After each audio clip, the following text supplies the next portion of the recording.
Hello and welcome back to the second episode of Premier League Primetime. We got a lot to get through today. We've got a couple bit of news to get through.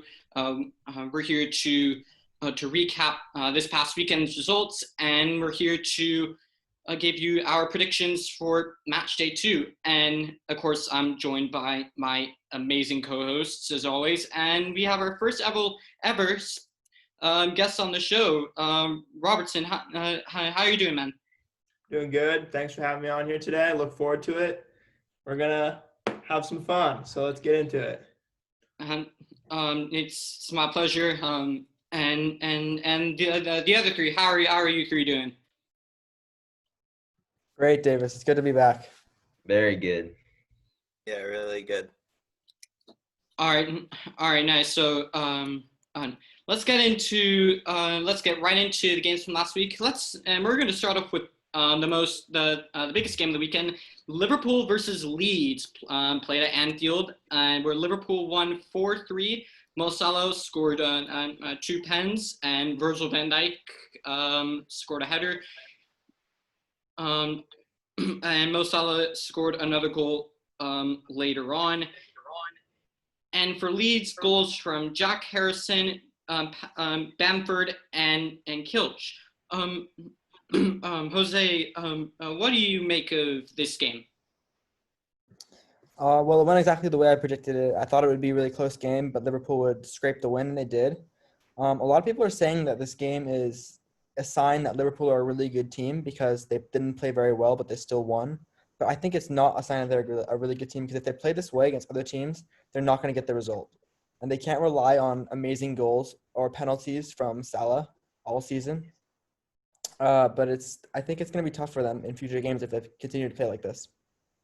Yeah, it's a very good point, and I think, you can always notice whenever there's a crowd at Anfield, it's always a spectacle to see, and the crowd get behind the players, and that's just a massive thing to see, and that's a huge, and that has to be considered a big part of how Liverpool do so well this season. Anyways, getting to the next game, Tottenham Hotspur versus Everton, where Everton won on the road at Tottenham Stadium. A header from Dominic Calvert-Lewin settled that score. Andre, where do you think it went wrong for Tottenham Hotspur, and what does Jose Mourinho need to do to fix this? Tactics, which is you'll rarely ever see Mourinho get it wrong, but I think it's undoubtedly he did this time. From the Everton point of view, there's lots to be optimistic about. Their midfield is just really class. Those transfers just really gelled together nicely.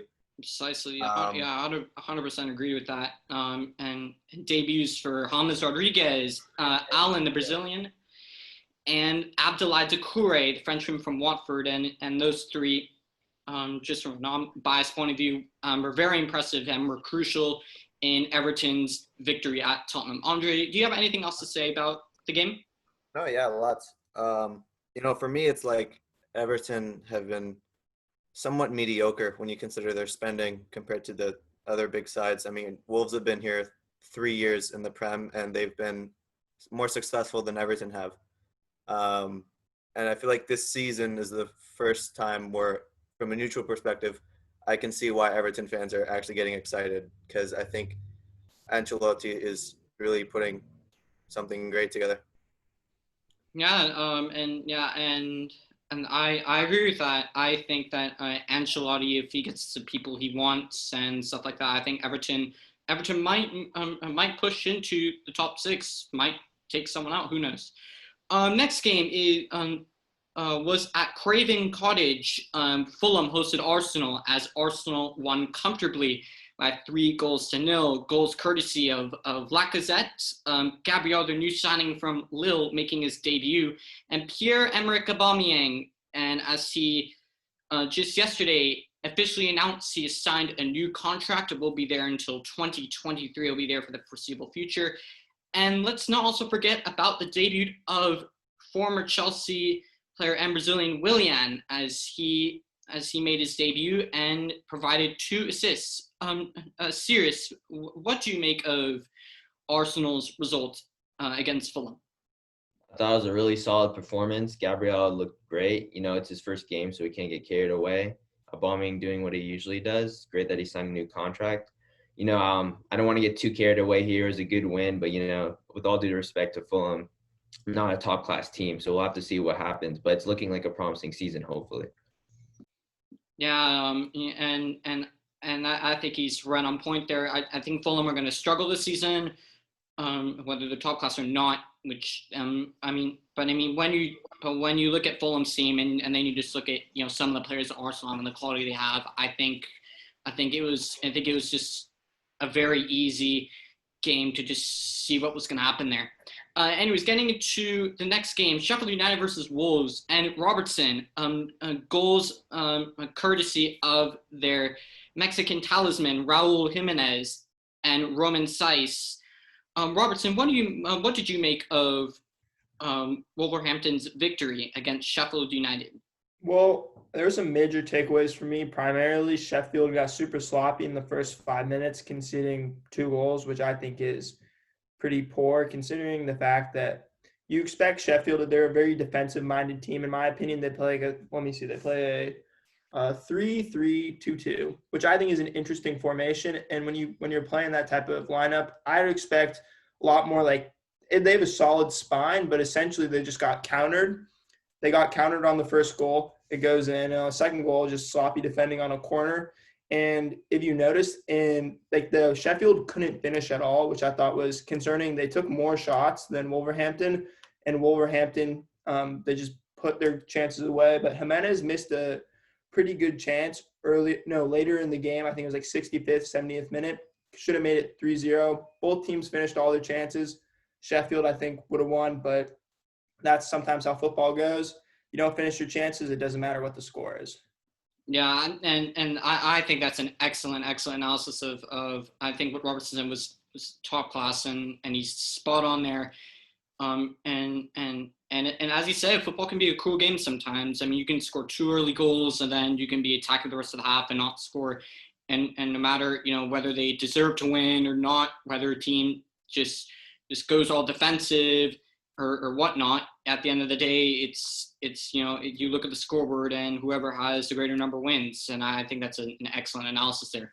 Going to the next game, Crystal Palace versus Southampton, and yet again, and even if you don't know who scored, you could probably guess it. Wilfried Zaha again scores for Crystal Palace, and was able to secure them a 1-0 victory against Southampton. Jose, what did you make of the Crystal Palace Southampton game? Well, not too much to say about this game. It was just a classic Crystal Palace under Roy Hodgson performance. They just sat back the whole game and counterattacked, and they got their goal early on, and they just kept their lead. I mean, I think Southampton had something like double the passes that they did. They had all the possession. I think they had 70% possession, but they couldn't manage to get past the defense.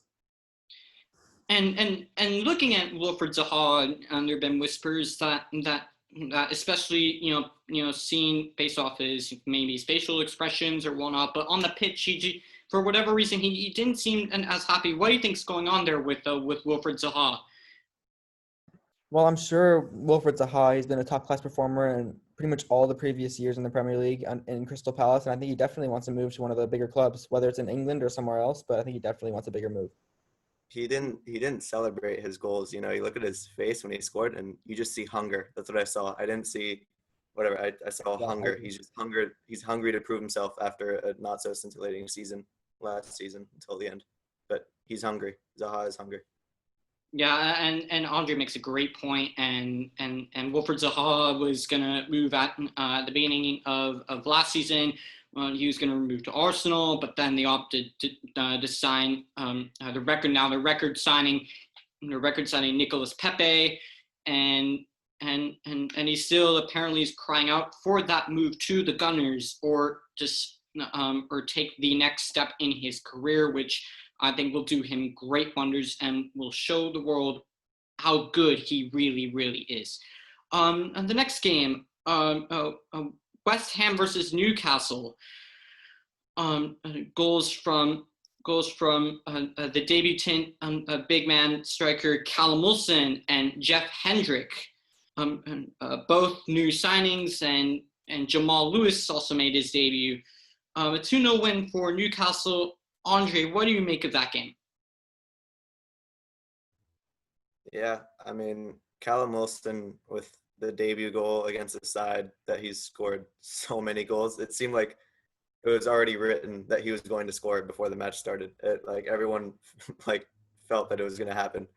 But West Ham is a question mark for me. I'm not sure where they are. I think Newcastle, you can see they're building something. They're in a process of building something, and I think it is right to be optimistic about where Newcastle can go.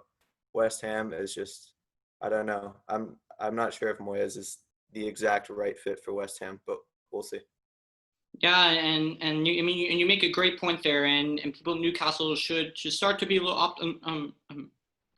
should start to be optimistic, and there's been a lot of criticism of particularly their owner Mike Ashley by the fans, how he doesn't spend money, how he doesn't spend this, how he doesn't spend that, and I think this window, and I think in this window, I think he just started looking at himself and say, hey, I think and to get the fans on board, I need to bring in new players, and he brought in the players we just named there, and he also brought in a free agent and another former Bournemouth player, Ryan Fraser, and hopefully Newcastle and if Newcastle continue to do what they have just been doing this window, I think they will slowly but surely break their way into the top 10 and achieve what they want to achieve for this season. Next game, West Brom versus Leicester City. And West Brom conceded 3 goals from Leicester, courtesy of debutant Mr. Castagne, signed from Atalanta, the right back, scoring the first of the 3. And then, of course, Jamie Vardy with two penalty kicks. Sirius, so looking at this overall performance, what do you make of this? I think most people thought Leicester was going to win this game. Jamie Vardy, so consistent, even at his age, showing no signs of slowing down at all. West Brom only had 1 shot on target, so that's a little worrying for them. We'll see how they do this season. I'm not really sure, though. I don't know if they'll do well. Yeah, and again, I think when looking at this game, very, very, very similar to the Fulham Arsenal game. I think when you just look at the two teams, and it's just like, the quality Leicester have just completely surpasses anything that West Brom had to offer. And I think and their objective, then those two teams and their objectives for the season are miles away from each other. And for West Brom, it will probably be to stay up, and for Leicester, hopefully to maybe win the Europa League, or to finish in that top 4 spot, which there is a lot of competition for. And finally, Robertson, for the last game, Brighton versus Chelsea. I can guess that you're probably very, very, very happy for your boys. Goals courtesy of Jorginho, or as I call him, Mr. Italian Mark Noble, with a penalty kick. Reece James and Kurt Zuma, and goals for Brighton courtesy of Leandro Trossard. Robertson, what do you make of the game, Brighton versus Chelsea? Well, I thought personally it was a win, well deserved, but I feel like there's improvements there. I think Frank Lampard with the formation of 4-2-2. I just feel like that really limits a lot of the players we have. So we have Havertz, who's a big lanky dude. He's 6'2", and they're putting him out on the wing. And I just feel like he's a natural 10. I just don't feel like it's a good use for him. We're also missing a couple of the new signings. So you have no Thiago Silva, no Ben Chilwell, no Ziyech. I just feel like when you get all of our guys healthy and full strength, I think we can have a really explosive team. And Brighton's goal, I have mixed feelings, because part of me is it's outside the box, but at the same time, I just feel like Kepa has to have better awareness, because at the end of the day, if Chelsea's paying £80 million for £80 million actually for a goalkeeper, there's an expectation he's not going to be letting in so many goals. But besides that, I think Chelsea, there's a only way they can go is up. Spend a lot of money, so hopefully we'll win the Premier League this year. I think he's spot on there. And as you just mentioned, debuts for Timo Werner and Kai Havertz. Germans both made their debuts and were very, very impressive in that game. And another thing, Robertson, I just want to ask you, a former Chelsea player, Tarek Lamptey, he left Chelsea in the winter window in January last season, and ever since he's gone to Brighton and Graham Potter's put his faith in him, he's been doing a tremendous job at that right back slot. Robertson, what do you think of Tarek Lamptey? Do you think he's one to keep an eye on throughout the season? Do you think he's one to watch for the future? Well, here's the thing. Everyone was talking about how he was the best player on the pitch, and essentially he was. The man popped off. He played excellent in a 3-2-5 formation, but at the end of the day, he also wanted to leave Chelsea because he was hunting for that first-team experience. So he needs the experience to really show us if he can be England's next right back, if TAA is struggling in form. But overall, he played excellent, and I'm really looking forward to see what he can do in the future. Yeah, and again, I think we would all say the same about Tarek Lamptey. Ever since he's gone to Brighton, he really has impressed. He really has impressed. And I think everybody across the Premier League just about how good he's been, I think that's just a massive takeaway from that game. Anyways, we're going to move along into match day 2, and we're going to look at some of the games for the upcoming weekend, and we're going to make some of our predictions. And the first game we're going to look at is Aston Villa host Sheffield United. Now, looking at these two sides, cutting away to Aston Villa, I know Jack Grealish just signed a new 5-year contract, ending links to teams such as Arsenal, Manchester City, and most strongly Manchester United, as he puts pen to paper and signs that new 5-year contract.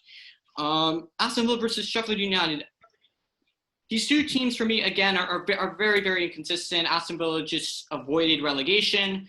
For me, I think this will play out in a draw.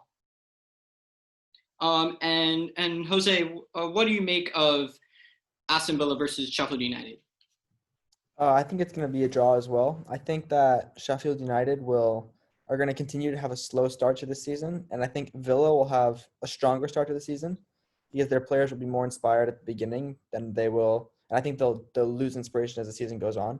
But I think this match will be a draw, probably even a 0-0. All right, Sirius, Aston Villa versus Sheffield United. What is your prediction? I personally think Sheffield United's going to win. They had an incredible season last season. I don't think it'll be quite as good, but I think they'll still get away with the win. They recently signed Ethan Ampadu from, if I'm saying that correctly, from Chelsea as a loan. So it'll be interesting to see if. I think that's a good point to make. And Andre, what is your prediction for this game? Yeah, I think we're seeing a match that will be high in its how competitive it is, but it will lack in entertainment.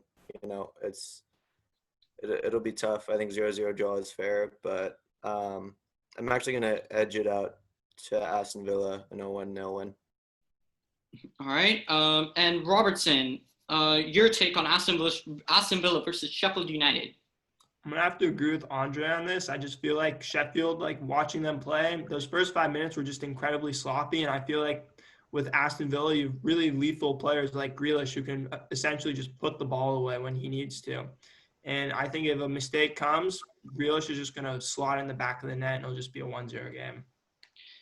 All right. Can we expect Martinez to make his debut, you guys think, or no? Maybe. It depends on really how Aston Villa feels about the health and the strength of their side.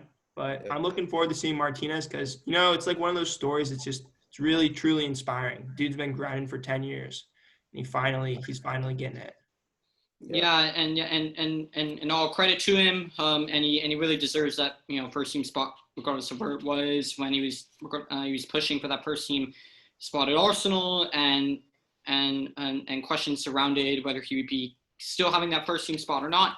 regardless when Bernd Leno came back, and he is now an Aston Villa player, and hopefully we're going to see, and hopefully all the best to Emmy, and hopefully he does well for Villa this season. Now, moving into the next game, Newcastle versus Brighton. I think both of these teams, so far as we've seen, just from Matchday 1, I think both of their fan sets should be very optimistic. Yes, Brighton lost to Chelsea, but I think overall they still play fairly well, and I think both these teams could be looking to break into that top 10 as their objective for the season. Now, for my prediction for this game, I think Newcastle will come away with a win on this. Jose, what do you say? Newcastle versus Brighton. I think this match should go both ways. Both teams, I think, actually had really positive match week ones. I think because obviously Newcastle with the win, and I think Brighton will put in a very good performance against Chelsea, and we're a little unlucky actually to not get anything from the game. So I think this will be a close game, but I have Brighton winning this game. All right, Sirius, your predictions for this game? I think it's also going to be a close game. Like Joseph, I also agree that Brighton will win. They played well against Chelsea, just got a little unlucky with the quality. All right, Andre, what do you say about Brighton versus Newcastle?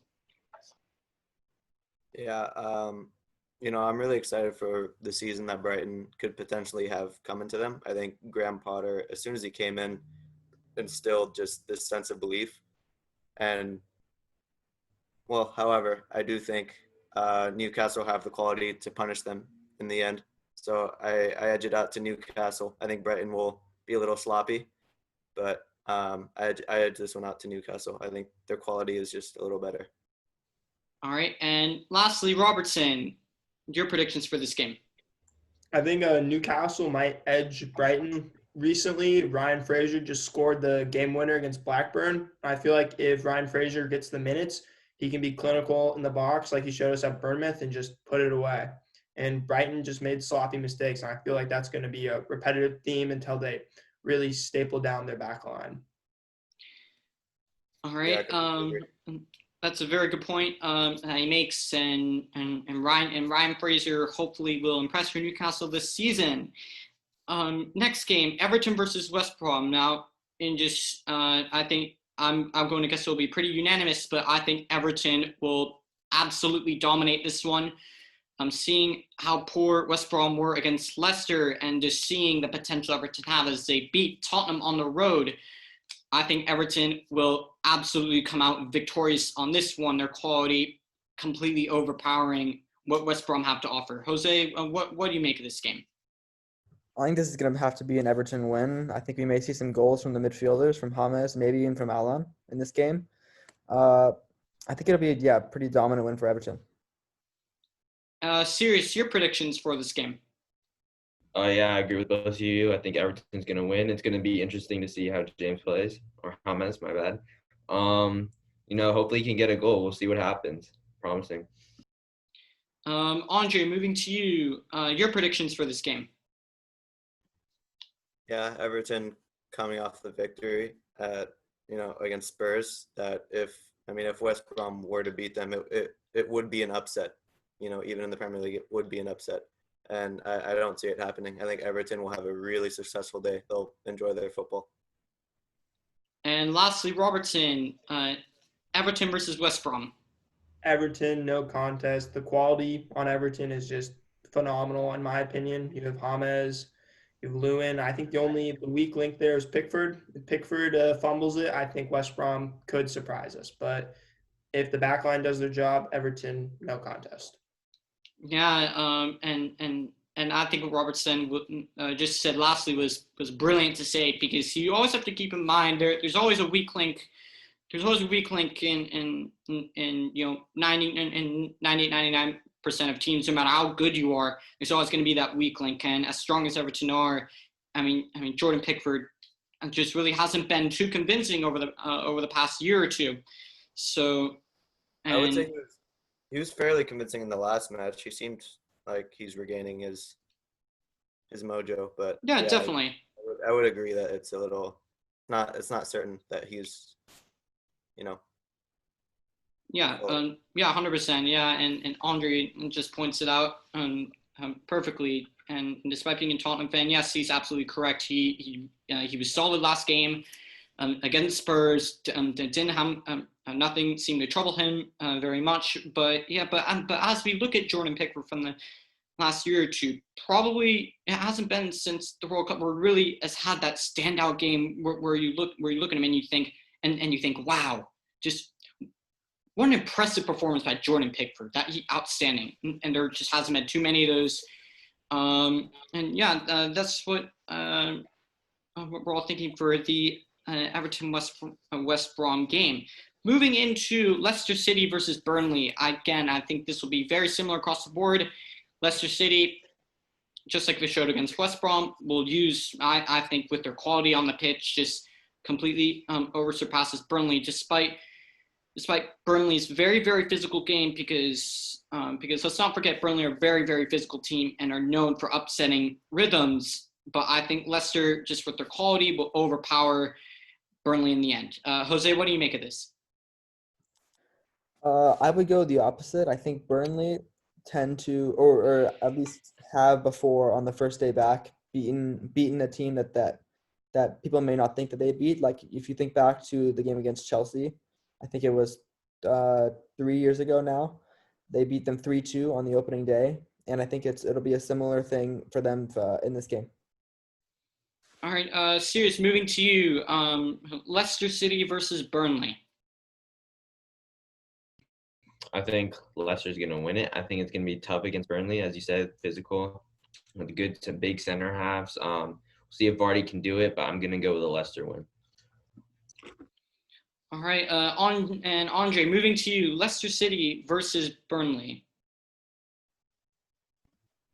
Yeah, if I'm not mistaken, I think Leicester have a pretty solid record against Burnley. So yeah, I give it to Leicester. And Robertson, lastly, over to you. I think it's going to be a Leicester win. Jamie Vardy is one of the most consistent players in the Premier League right now. And I think at the end of the day, he's just going to find the back of the net, and they're going to pull it away. Yeah, and I think for the majority of your opinions, I 100% agree with all of them. And moving into the next game, Leeds United versus Fulham. I think Leeds United will come away as victorious, and the reasons why. I think, and being a Manchester United fan, and of course being non-biased, and of course I'm not the biggest fan of Leeds due to our rivalry, but Leeds United look very, very exciting. Considering the fact that they they almost beat Liverpool, but just lost by one. And I think Bielsa, the manager Bielsa, really has that team playing well, and I just think they seem very, very promising. And I think just looking at poor Fulham Moore, I think Leeds will go and will take care of business there, and I think they will get the 3 points. Jose, what do you think about this? I think that Leeds will get the win. I think it'll be a fairly easy game for them. Fulham will continue to struggle, and I think Leeds will do well. And all right, Sirius, over to you. Leeds United versus Fulham. Yes, I think Leeds are going to win as well. They have their record signing Rodrigo. He didn't start last game. We'll see if he starts this game, and I think he'll be successful for Leeds, to be honest. All right, Andre, Leeds versus Fulham. Yeah, I could be wrong, but when I look at Fulham, that's where I see the biggest gap in terms of the rest of the league. I think Fulham for me are the weakest team in the league, and I think unless things change, I think you'll rarely see me giving them the benefit of the doubt. So yeah, I think Leeds have a lot to build off of. I can see them finishing top half, whereas Fulham, yeah, I think they'll finish dead last. So yeah, I'm gonna give this to Leeds. And lastly, Robertson, over to you. Leeds versus Fulham. I think Leeds' performance against Liverpool really shows like what kind of damage they could do in the Premier League, and I don't think it's going to be a contest. Fulham just isn't the team that can compete with Leeds. All right, so across the board, it is all 100% Leeds. Leeds will lead their team to victory. Next game, Arsenal versus West Ham, and looking at how poor West Ham were and how rampant Arsenal were, I think Arsenal will come away with this win, no doubt about it. And especially looking how that their main talisman, Pierre-Emerick Aubameyang, is now there for the next 3 years. Jose, what do you think is going to happen in this match?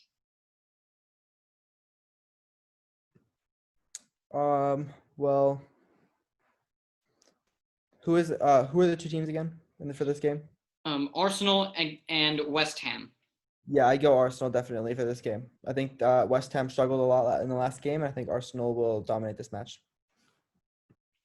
All right, and of course, going to our Arsenal fans series, I'm going to guess that you are going to put your money on Arsenal winning this game. Am I correct?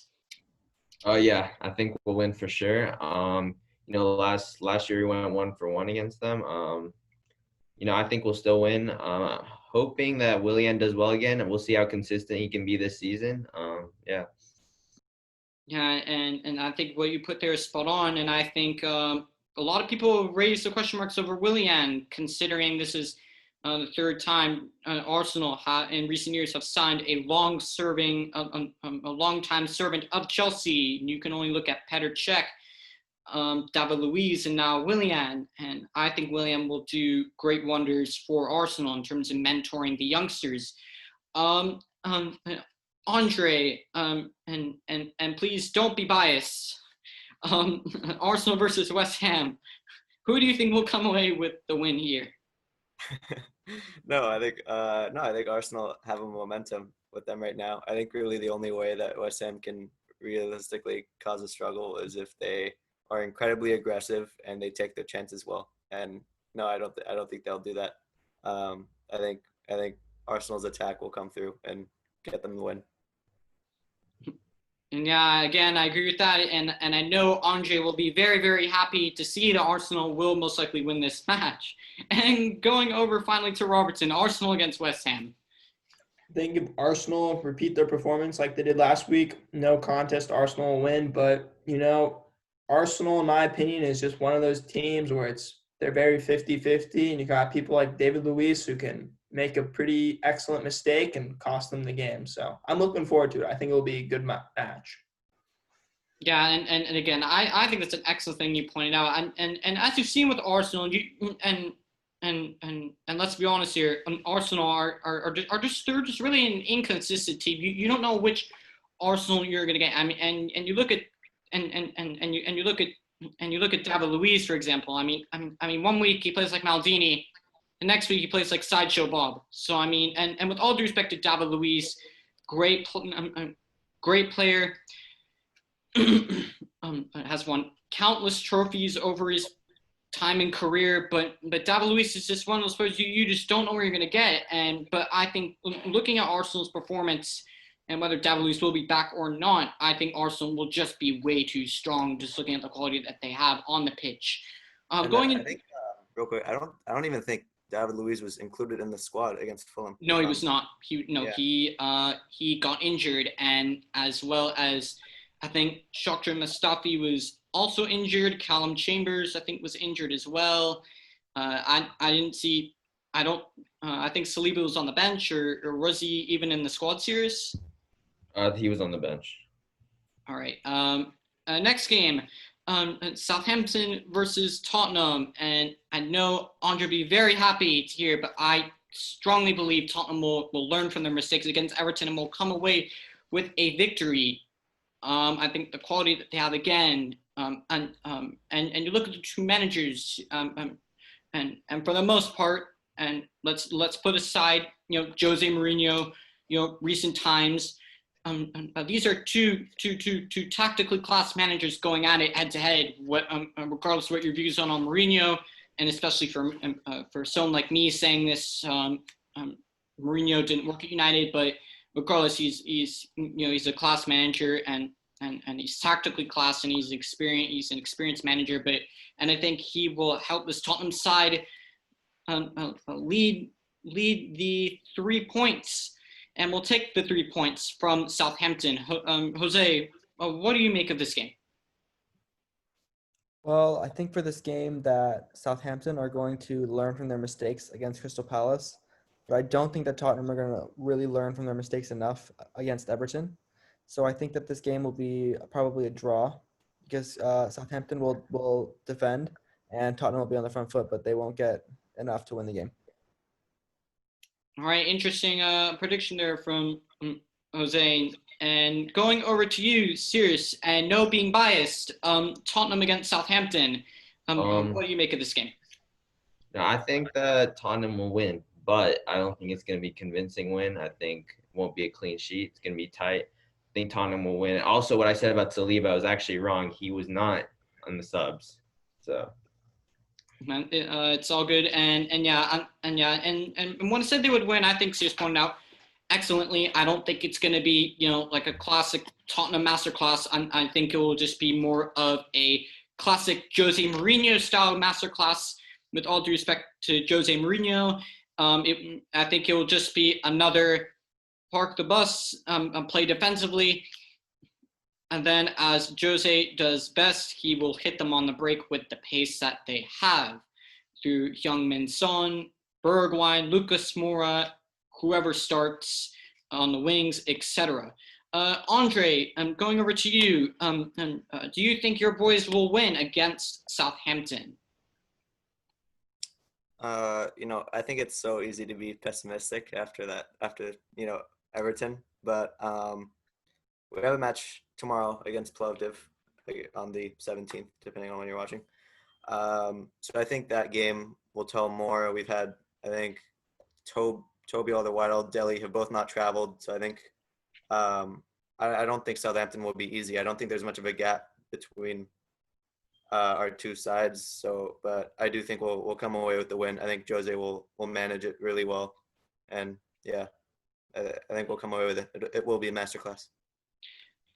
I will slightly disagree with the sense that it will be a Tottenham masterclass, but if he means a Jose Mourinho park the bus and hit on the break masterclass, then I think he is absolutely brilliantly spot on there. And Robertson, going over to you, Southampton versus Tottenham. I think Tottenham has some excellent players, Harry Kane's son, and even Hugo Lloris. I feel like there's always potential there. I feel like Tottenham for me is just a disappointing team consistently. I always expect them to play really well, and they're not to par. But I feel like Southampton just isn't. They're just a mediocre team, and I feel like with all like the star power that Tottenham has, it might just be a no contest win. All right. Interesting analysis there from Robertson. And all right, next game, Manchester United versus Crystal Palace, and I will put on myself as I've said to you. I know I will not be biased, and I think for me it will really depend how Ole Gunnar Solskjaer approaches this game, whether he has everybody back, when Anthony Martial coming back from international duty, Paul Pogba recovering from coronavirus, and for me, if he gets it tactically correct, I don't think Crystal Palace will be difficult side to break down. Definitely won't be an easy game for me, in my opinion, due to Roy Hodgson's tendency to play defensive and hit teams on the break, especially looking at players like Zaha and players like that. But for me, I think if Manchester United get it right, if they start the right personnel, especially when looking at the two center backs, for me, Lindelof cannot be starting next to Harry Maguire. That is a fat no for me. Neither have pace. They complement each other too much. You need pace next to Harry Maguire. But, or it could be Manchester United's just star power just comes into full play and it could be a no contest. But I think Manchester United will come away with a win. But it definitely won't be. It definitely won't be a Manchester United masterclass. I think it will be a Ole Gunnar freestyle masterclass. Jose, going over to you, do you think we will get the victory against Crystal Palace? I think that if we try a new system where we have a 4-3-3 and we put Pogba and Bruno as roaming eights instead of 110 that we're so reliant on, like Bruno, then I think we'll definitely get the win. But I think if Ole tries to use his normal 4-2-3-1 with Bruno being basically the center of everything, it's going to be a really, really hard game for us. And we may scrape a win, but we may also draw or lose. All right. And Sirius, going over to you, Manchester United against Crystal Palace. I personally think Man U's going to win. I think it'll be close. Crystal Palace played yesterday. They lost on Pence at Bournemouth. I don't think that means much, though. They're only playing their second team. It's going to be about stopping Zaha, and I think if they do that, they'll get the win. Yeah, intelligent point there. I think for me, when you look at Zaha, he's been carrying that Palace side for what's felt like season after season in terms of goals. And I think if you're able to nullify Zaha, they really don't have much to offer. Andre, Manchester United against Crystal Palace. Yeah, I mean, I don't think I could have, given a much better analysis than what you and Jose gave. I think that United, the last time they won against Palace, you could tell they were trying to really play their pretty fluid football and that with their connections. And, I think they'll try to do it again. But I also think in order to get this win, they've also got to grind hard and just force that ball into the net as much as they can. We know that Palace is going to sit in the box, but I think United have just they've got to equal or higher the fight that Palace is going to put up. But I do think United will come away with it. All right. And Robertson, going over to you, Manchester United against Crystal Palace. I think United is one of these teams this year who I feel could really just give Man City and Liverpool a run for their money with signings like Donny van Beek. And also just I feel like Bruno is just a class player at this point. And I feel like Man United, if they actually show up and play decent football, it's going to be no contest and they'll sweep the floor. All right. So Manchester United taking the 3 points is across the board here. Going to our second to last game here. Wolves against Manchester City. Now, as we saw last season, Manchester City were very poor defensively, very, very poor, as they thought that leaving a gap or the massive gaping hole that Vincent Kompany left when he left that City team at the back in the summer of 2019, and they thought what they had would be enough, but they were sorely mistaken as Laporte suffered serious injuries, and they had to play Fernandinho as center back. And I'll give my opinion. I think Fernandinho was probably the best center back, and he's not even a center back. And I think John Stones. I think this season's going to be a massive one for him. I think Otamendi's just passed it, and Eric Garcia amid rumors of Barcelona or whatnot, whether he'll stay for the foreseeable future or not. But also looking at the new signing, Nathan Ake, I think he will have an important role to play. Whether he starts with Laporte or he's the first one off the bench or etc. But I believe, and especially looking at Wolves' performance, and to be honest, Wolves' performance against Sheffield United really wasn't the most convincing, in my opinion. Yes, they got the 2 early goals, but I just think overall they weren't really that convincing. And I think Manchester City will learn from how poor they were last season, considering the fact that they lost twice to Wolves, and I think they will come away with the victory. Jose, over to you. I definitely think I think that Man City are going to win this game. I think that they're gonna realize that they lost 2 games last season to Wolves, and they're gonna build on their mistakes, and I think they'll win this game definitely. All right, Sirius, going over to you. I actually think Wolves are gonna win this. You guys always said last season Wolves won twice. I think they'll do it again, to be honest. All right, interesting analysis there. An interesting prediction from Sirius there. Andre, Wolves versus Manchester City. You take the guy that Pep Guardiola is, and it is City's first match of the season, and I don't think he'll let that squad lose it. So even though they've had trouble against Wolves, I think it's so important for City to start off well. I think they'll come away with the win.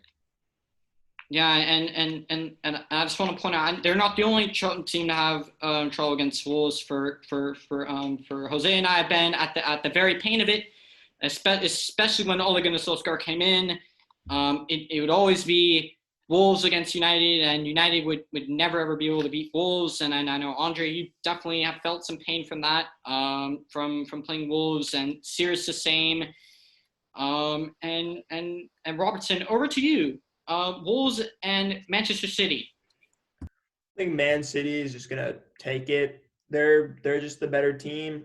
I think they're looking for their first game this season to just come out strong. I feel like they're just gonna show the league that they can really compete with Liverpool this year and not make it such a cakewalk for Liverpool like last year. All right, that's a very interesting point here. Now we're going to go into the final section of our show today. And wait, hold on. No, I haven't forgotten the last game, because that is the final section of our show today. And the reason why I brought our special guest on, Robertson. Let's take a look at Liverpool versus Chelsea now. What do you think? What do you think is important for Chelsea to do, or need to do tactically, personnel-wise, in order to hopefully get the 3 points? Well, I feel like Chelsea, a big part. I might be a little biased as an American, but big Pulisic guy, huge fan of him. And his injury is disappointing for me, and I feel like he adds a really good flair to our offense. I also feel like we need to abandon the current formation we're using, a 4-2-2-2. I just feel like it really does. In the game against Brighton, they played a 4-2-2-2. They played two. They had a back four, and they just stacked the twos. I didn't really feel like that was effective. If you match up Kai Havertz against Virgil van Dijk, I really feel like he can really force Van Dijk to make some errors, because I think statistically Van Dijk has more errors leading to goals in the past game than he has of all last season. And Liverpool's just been sloppy, so I feel like if our new players come off the bench, they play well, and Kepa, Christensen, and Zuma don't blunder it, I think we actually have a decent chance of winning the game. I think he makes a very, very good point. And especially when you look at that spine considering to be a weak link. When you look at a lot of questions have been asked of Kepa, I made rumors that Edouard Mendy's arrival is imminent, and Kepa's number one will be taken from him. And that center back pairing of Christensen and Zuma, for me, I'm not the biggest pair. Although they did play all right against Brighton, again, I just think there've been too many times where we've seen those two pair together, and it just ends up as a disaster. In my opinion, I just think those two just really aren't that good of a pairing, and it shows. Bringing in Malangsar, Thiago Silva to get some experience and sort the back line out. And you still have an Antonio Rudiger on the bench, whether Lampard wants to play him or not. Jose, going over to you, what do you think Liverpool need to do tactically if they are to beat Chelsea? I think the most important thing for Liverpool in this game is to be organized in defense. They were the opposite of organized in their last match against Leeds, and they almost lost it because of that. So I think as long as they stay organized and Timo Werner doesn't just have an insane game for Chelsea, I think Liverpool can win this game. All right. Sirius, is there anything you'd like to add to what Jose said about what Liverpool need to do tactically, personnel-wise, in order to come away with 3 points against Chelsea? I think focusing on Salah, this is a big game for him. It's his former club. They played each other last year 4 times, and he didn't score once. So I'm sure he wants to get a goal. I think I'm going to have to agree with Robertson. I think Chelsea will win. It's going to be close, and it's going to be exciting, so I can't wait to watch it. All right, that's a very good point there. And lastly, Andre, coming over to you, what do you think Chelsea need to do tactically, or personnel point, or from a personnel point of view, in order to have them get those 3 points from Liverpool? For me, Chelsea have got to focus on playing well, getting their best, showing Liverpool the respect they deserve. But I also want to talk about Liverpool because their defense against Leeds was just horrendous. It was a joke. They made Jack Harrison look like Lionel Messi. So it's tough. I think yeah, their performance is really low. So I think Klopp has really got to get, that Liverpool defense back focused. They're, you still get the feeling that they're a bit drunk off their title win. So they've really got to get, they've got to come back to earth. They've got to focus, because if they were punished against Leeds United, then you're looking at, Chelsea. They've got Timo Werner now. They've got undeniable quality in attack. Their attack is so fluid right now. So yeah, Liverpool's got to get their crap together defensively, and I think their midfield and attack will continue to do well. But defensively, Liverpool, that'll be the key for them if they are going to win. Yeah, I agree with that. I mean, defense against Leeds, they were, and let's be honest, they were an absolute shambles, in my opinion. They were a shambles. Van Dijk, everybody says he's the best center back in the world, and do I think because of this Leeds performance that doesn't make him the best center back in the world? No, I still think he is still arguably the best center back in the world. But I mean, it just shows that even the best center back in the world has his faults and has his errors and moments. And that is and I think it's very important to take note of that. And going around the board in terms of predictions, I think Chelsea will prove to be a massive test for Liverpool. But I think, in my opinion, I don't know. It's really hard to say. But I think this will be a draw. Jose, going to you. I would go 2-1 to Liverpool. Sirius, going over to you. I'm gonna go 3-2 Chelsea. Andre, going to you. So tough to predict. I'm just looking for the entertainment. I agree with you. I have no idea. No idea what could happen. And lastly, Robertson. Do you think your boys will win? I'm actually super torn because last season during the restart, Chelsea-Liverpool, phenomenal game. It was explosive. I think the score was 5-3. Chelsea ended up losing. I feel like it could either be one of those really high-scoring games, or it could be a game where it's just one goal that decides it. And this game is just going to be won essentially by who makes the defense in the back line. Because Chelsea and Liverpool, their midfields and their front lines are just world-class. Like Timo Werner, Salah, like it's just going to be a duel of the defenses. Who screws up first? Yeah, and that's a very good point you make, and come to the end of our show. And I just want to make the last point. And when you look at that game against Leeds, it was more or less just, it was just more or less who had the worst defense. I mean, and it was about who could outscore the other team. I mean, both teams couldn't defend. I mean, Leeds United. That Van Dijk goal was silly. That was horrendous defending from Leeds United on that part. I mean, he was wide open in the box. Ball just comes to him, just easy header, simple header for Van Dijk. And the two penalties for me were schoolboy defending again. That game was just more or less. The game was more or less just who could and couldn't defend, and Liverpool came away as winners. Anyways, well, I would like to thank everybody for tuning into episode 2 today, and I would like to thank Mr. Robertson here for guesting on our show today, and it's been an absolute pleasure. Your analysis were so on point. Your predictions were very, very interesting. Hopefully we'll see you on the show again in the future. Anyways, shouting out the socials. You may follow us on Instagram at PL Primetime. As host, I'm on Instagram at Davey_20. Everybody, shout your socials. Jose, starting with you. At just Joseph W. Lawrence. Sirius, going to you. At Arya John. And Andre, going to you. At BWANDWE Buandwe. That's a tough one. Oh, yeah. And lastly, Robertson, going to you. Just check out the Instagram, Robertson Rice. And ladies, if you want to hit me up, add me on Snapchat, RoboRos. I'm here. You got to be 18 though, so just let me know. All right. Well, that's the end of our show. We'll see you on Monday for episode 3. Take care and have a good day, evening, wherever you are.